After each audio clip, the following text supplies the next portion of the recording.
and against. 23 points for per game, 19.5 against. Now, when you flip that, you get the Raiders points for and against. 19.8 points for per game, 27 points against per game. Not only that, what has gotten into Ryan Tannehill? Completing 74.6% of passes with 6 touchdowns, no picks, a 142.1 rating in his past 3. That is the highest completion percentage and rating in the NFL over the last 3 games, minimum of 10 attempts. We are all taking – no, we're not. Someone at the last minute changed their Tennessee Titans pick to an Oakland Raiders pick, and that would be Nick. Of course it was. Of course it was him. There's like no rationality behind this, really. The Raiders have lost the last 2 games by 31 points. The Titans are a better team. But it's what I want to happen because, honestly, the only team I'm worried about in the wild card round, because let's face it, the Chiefs are getting either the 3rd or 4th seed at best, is the Tennessee Titans. Andy Reid is like 1-8 against them. Weird stuff always happens whenever we play. They are cursed for the Chiefs. I need the Raiders to knock them out, even though them losing and us winning this week would clinch us for the playoffs. Come on, Raiders. Be weird. Nick, win one. Nick. Mariota's not playing, so he can't throw touchdown passes to himself anymore. Yeah, well, when the Chiefs play the Titans this year, we managed to miss 2 field goals in the last 3 minutes of the game and lose by 2 points. And then the time before that, we played them like 3 years ago. I think Alex Smith threw like 2 red zone interceptions, which Alex Smith is like the only explanation for that is that a demon possessed his body during that game. And then Andy Reid iced the Titans kicker on the game winner. He misses the first one and, of course, makes the second one to win the game. So this is a cursed team for the Chiefs. Do us a solid, John. Not knock him out of the playoff conversation. Well, Monty's going to do you a solid. Well, Pod, yes. Before you go on, I'm going to answer your question as far as what got into Tannehill. According to Ron, our Dolphins fan who I do the Sunday recap with, getting away from Adam Gase. Oh, okay. Well, there's your answer to that question. Monty says, now that the Raiders have fallen back to a more realistic 6-6 record, the national media can go back to focusing on how Lamar Jackson is changing the game and dust off their Gruden needs to be fired and trade all of his draft picks to go up and get a quarterback in the draft stories. The truth is that this team is exactly who we thought they were, a super young team that will need the ball to bounce their way to finish the year at 500. For all of Mayock's talk about foundational players in April, we get to see if he was right. The team just got their butts whipped in back-to-back games. They got punched in the face and hit the deck. How will they respond? I have to admit that nothing would make me laugh more than to get to listen to Ron read the box score on Sunday night, where his boyfriend Ryan Tannehill struggled against a very talent-starved defense. On paper, the Raiders have very little going for them. A rookie running back that has been playing with a fractured shoulder since week 7, an average quarterback throwing to a bunch of wide receivers that you would never roster on your fantasy team. That's not true. Tyrell Williams has been great for me this year. He's had some up and downs, but yeah, I like Ty Williams. And a tight end that hasn't scored a touchdown since week 8. I'm not sure, by the way, yeah, you're killing me there, Mr. Waller.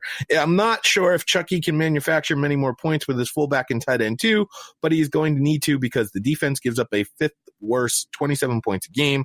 Let's see if the team will wipe the blood from their nose, get back after it, or if the fire has gone out. No more knocking on wood BS. Go out and knock some Titans on their butts. Titans 24, Raiders 27. Just for Monty, I'm going to knock on wood because I hear him. I'm with him on that. Here we go. Monty doesn't agree with me, but I do think the Raiders need to think seriously about dumping Carr and trading up for a quarterback. That is all. Okay. James, injuries? Hunter Renfrow for the Raiders, sorry. For the Titans, Tajay Sharp, Adoree Jackson, LaShawn Sims, all questionable. Adoree Jackson's probably the most glaring because it's a knee injury. Renfrow doesn't say why, but he will not play this Sunday. All right. Before we get into this game, I believe Nicholas now has a wager he has to pay off on. Uh-oh. Yeah, Pod, you weren't the only one with a very late wager that needed to be served up this week.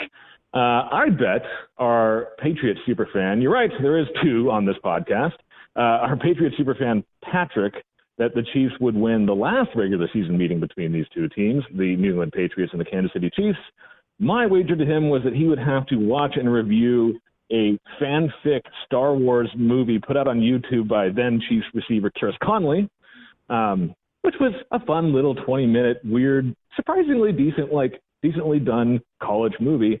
He then countered with, you have to watch this hour-long fanfic Voldemort prequel that's on YouTube. And I lost that bet. And so I'll try not to take up too much time. By the way, if you are a Harry Potter fan and are looking forward to watching Voldemort Origins of the Heir on YouTube, like 15.8 million people already have for some reason, spoilers are coming. Okay, so I'm going to try to keep this brief, but I mean, this was genuinely kind of an odd watch. It starts off with the hero of our story, a woman, I guess a witch, wearing a kilt, attacking some sort of military base where everyone themselves is wielding a magic wand, and they're wearing Nazi uniforms, but speaking Russian for some reason. She then loses this. We later find out that her name, by the way, women don't wear kilts in Scotland, right? But her name is Grisha McCleggan, which is, Grisha is a Russian boy's name, and McCleggan, I'm pretty sure, is just a made-up Scottish-sounding name. And then she gets interrogated by some Soviet general the whole time through, and it's all about the origin story of Voldemort. The other big thing that jumps out to you is, although, some of the special effects, that seems to be what they focused on, like, it wasn't too obvious that every single thing they were shooting was, like, sitting at a table and chairs in front of a giant green screen that made everything look like a Soviet dungeon. But I guess, like, either they were really unhappy with the audio they got out of this thing, or they were insecure that they could get good audio, or they hired all-American actors and wanted them all to have British accents in the end. Either way, they dubbed over this whole movie, again, with other voice actors. And so, sometimes it synced up okay, but most of the time it looked like you were watching an old Bruce Lee movie from the 70s where, it was originally recorded in Chinese and then dubbed over in English. The mouths and the words were nowhere alike.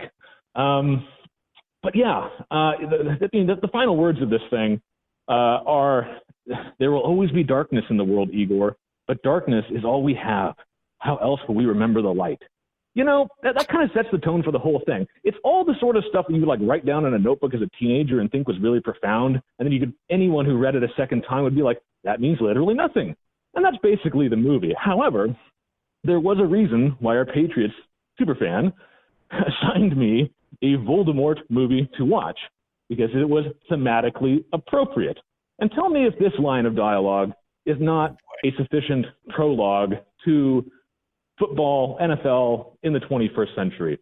The scene where Voldemort, who, by the way, apparently his original name was Tom. Anyway, I'm not a Harry Potter person. I just learned that. And so it's a scene where randomly, in some small disagreement, Tom, soon to be Voldemort, just decides to, like, hurt a weak guy seriously for no real reason. And here it goes, in the words of Grisha McCleggan. Lazarus just wanted to get my attention, but Tom, something took over him.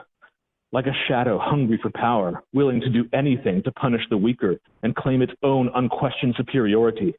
This was the end of everything, more or less. You might as well just say that was like 1999 in the NFL, right? So, with that said, Voldemort's rule has come to an end. His tyranny has gone on for a long time. It's a long time that he was, he shall not be, whose name shall not be spoken or whatever in the Harry Potter. Again, I'm not a Harry Potter person. The other thing about Tom, soon to be Voldemort in this whole movie, is that he has like zero charisma. He is like a totally insufferable, annoying, and arrogant person. And yet every other character in the whole thing just keeps on talking about how brilliant and wonderful he is, and he keeps on somehow getting new opportunities. It's almost like Bill Belichick at a press conference. But anyways, the thing is that it's come to an end, right? We now know that Harry Potter does exist. He's out there. Voldemort's going down. The reign of terror is coming to an end. Voldemort is weak. Harry Potter is strong. Chiefs are going to win this one. That was well done. By the way, I thought you were actually going to say, just like Ralph Fiennes in the actual Harry Potter movies, has absolutely no charisma. or any sort of acting chops whatsoever in regards to his portrayal of the ultimate evil. Yeah, I don't necessarily agree with your assessment there at the end, but good job, Nick. I'm glad you punished yourself to watch such a terrible movie. I will not be making any sort of bet with you about this game. The Chiefs are 8-4. They come to Foxborough, where the Patriots are now 10-2. The Patriots are 5th in our overall power rankings. I dropped them all the way to 7th. Remember, I had them at 2 previously.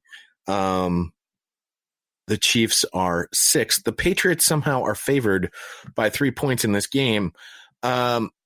Brady apparently is 47-12 during his career and starts following a regular season loss. I say make it 13. This team simply does not have the offensive firepower to keep up with Mahomes and company. Now, Patriots defense has been that good, but they did just allow 4 passing touchdowns, which is more than they had allowed all season up to that point to the Houston Texans. And we could also blame the silent killer for that. Or we could actually just look at it and say the Patriots have been playing paper tigers all the way up to this particular point of the season, which is something that we have highlighted all season long. I say this would need a total defensive collapse from the Kansas City Chiefs for the Patriots to really have any sort of shot. Would I lock this in? No.